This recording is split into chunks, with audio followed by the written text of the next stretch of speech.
Magandang gabi, Philippine Air Force, para sa ulat ng panahon ngayong araw ng Lunes, 10 August 2026 at sa mga susunod na araw.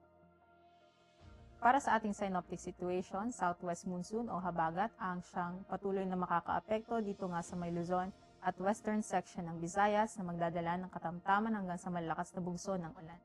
Samantalang itong minomonitor natin na tropical storm na may international na payload ay huling namataan kaninang alas 3 ng hapon sa layong 3,000 km east of extreme northern Luzon.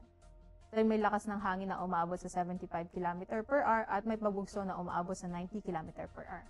Ito ay kumikilos eastward sa bilis na 35 km per hour. Base nga sa track nitong si Bagyong Elo ay ito ay hindi namang inaasahang papasok o lalapit dito nga sa landmass ng ating bansa. Para sa general area forecast, dahil nga sa hanging habagat, inaasahan pa rin makakaranas ng occasional rains ang Baguio, Angeles, Metro Manila at Lipa. Samantalang ang Lawag, Cagayan, western section ng Visayas, Palawan, ay makakaranas naman ng maulap na kalangitan na may mga kalat-kalat na pagulan, pagkidlat at pagulog, at ang natitirang bahagi naman ng Luzon at natitirang bahagi ng Visayas, maging ang Mindanao ay makakaranas ng bagyang maulap hanggang sa maulap na kalangitan na may mga pulo-pulong pagulan, pagkidlat o pagkulog dulot ng localized thunderstorms. Para sa pagtataya ng panahon sa mga susunod na araw, simula nga Miyerkules hanggang Biyernes, inaasang makakaranas ng maulap na kalangitan na may mga kalat-kalat na pagulan, pagkidlat at pagkulog dito nga sa Metro Manila, Cavite, Lipa, at Angeles. Samantalang sa Puerto Princesa at Calayan Island, sa araw ng Miyerkules, ito'y makakaranas ng maulap na kalangitan na may mga kalat-kalat na pagulan, pagkidlat at pagkulog.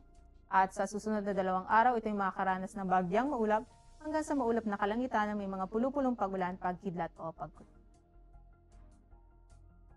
Dito naman sa Mactan, Zamboanga at Davao, sa susunod na 3 araw, ito'y makakaranas ng bagyang maulap hanggang sa maulap na kalangitan na may mga pulo-pulong pagulan, pagkidlat o pagkulog. Ang haring araw ay inaasang lulubog mamayang 6:22 p.m. at inaasang sisikat bukas sa ganap na 05:42 ng umaga. Para sa ating moon illumination, meron tayong 7% decrease. Para manatiling updated sa lagayatayan ng panahon, i-follow lamang Air Force Weather Center sa aming mga official social media accounts. At yan lamang latest update natin sa weather sa ngalan ng aming commanding officer na si Colonel Hermelino T. Calubiran Jr., PAP GSC. Ako si Sergeant Rosemary de los Reyes, Philippine Air Force, weather broadcaster ng Air Force Weather Center. Muli, magandang gabi, Philippine Air Force.